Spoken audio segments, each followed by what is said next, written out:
membuat Kwon Yul tak nyaman karena Kwon Yul dengan sekretarisnya merasa terusik. Sambil Kwon Yul nonton langsung review membawa Dajung ke drakor. kantor polisi, namun pada akhirnya gadis itu dibebaskan karena keduanya sepakat berdamai. Semakin penasaran, Dajung juga masih tak mau menyerah. Ia bahkan menyamar sebagai petugas cleaning service hingga Temenin kembali sama mengalami anak pengungsian. monyet.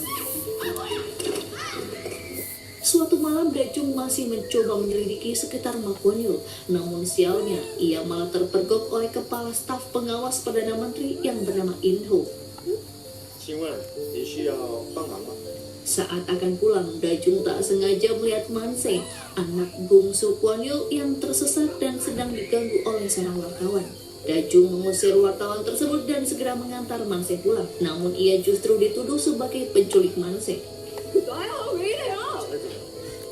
Keesokan harinya, Dajung diminta bekerja sama dengannya lebih dari 10 tahun.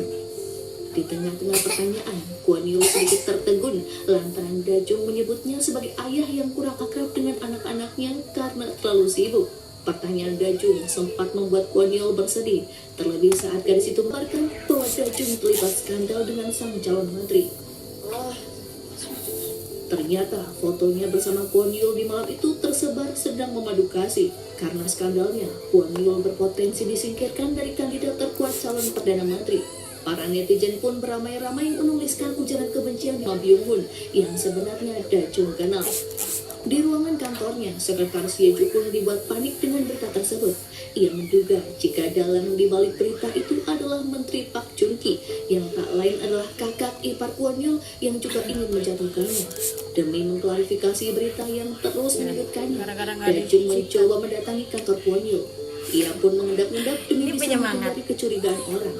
Di waktu yang bersamaan, ternyata Ini penyemangat ya? Dajung sedang Aku diamati lagi oleh nyetrika seorang terus wartawan yang tak disemangatin. lain adalah Disemangatinnya tuh cuman Kwon dikasih. Yul langsung menarik Dajung Orang untuk mah bersanding bantuin, ke sudut sini gedung sayang aku yang hingga nyetrika. keduanya begitu dekat dan saling menatap. Tersiar kabar dari sesama rekan wartawan bahwa Dajung dituduh sebagai jurnalis suruhan pihak oposisi. Sebenarnya ini bukan keinginan Kwon Yul, melainkan keputusan Hiju yang menyebarkan berita tanpa konfirmasi pada Kwon Yul berjanji akan membereskan masalah ini dengan caranya sendiri. 말도 안 되는 소리 하지 마. Langsung aja Dajung mendengar jika Kwon Yul mendebat keputusan Hiju yang serampangan dan membela Dajung karena ia juga korban atas berita ini. Ia memilih mengorbankan diri untuk mundur dari kandidat Perdana Menteri dibanding harus mengklarifikasi skandal foto itu. Namun saat berada di konferensi pers, Byung-hun tiba-tiba mulai menyudutkannya dengan menunjukkan sejumlah bukti bahwa ia memiliki hubungan istimewa dengan seorang jurnalis berita infotainment. Hal itu diperkuat dengan sebuah artikel yang ditulis Dajung dalam wawancara eksklusif. 제가 말해볼까요? Pernyataan Byung-hun tak dapat disangkalnya, namun tiba-tiba Dajung menerobos masuk dan naik ke podium. Di hadapan para reporter, ia mengumumkan bahwa dirinya adalah kekasih Kwon Yul.